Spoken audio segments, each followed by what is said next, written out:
Oh, dahan-dahan lang, Kap.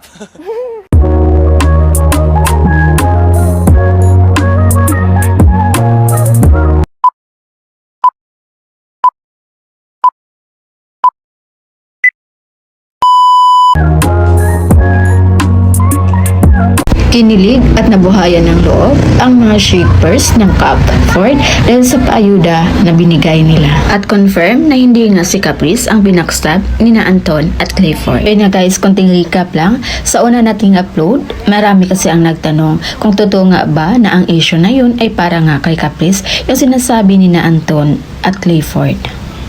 Pero sa bagong pa-update ng Pinoy Big Brother, confirm na hindi nga si Caprice ang binabackstab nila Anton dahil kitang-kita sa task nila sa Fuji Bar na sobrang okay naman na ang tatlo.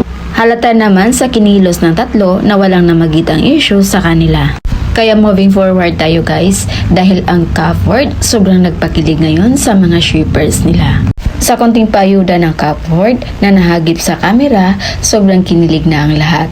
Iba ang tuwa ng mga netizens kapag may payuda sina Caprice at Clifford. Ang nakakakilig sa part ng video na yun nang sinabi ni Clifford kay Cap na dahan-dahan lang.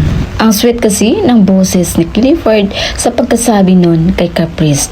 Marami din ang nagsabi na halatang nagpapabebe din si Clifford. Sobrang halata na na-inspire din si Clifford mag-communicate sa kanyang kasama. Kaya maganda ang tandem ng tatlo dahil si Clifford, good communicator, si Anton naman, active listener, and si Caprice, supportive cheerer. Kaya hindi lang sa paayuda nagpasalamat ang mga supporters ng Cafford, pati na din doon sa paglilinaw o nabigyang linaw yung naging issue na ibinato sa kanila ni Anton at Clifford.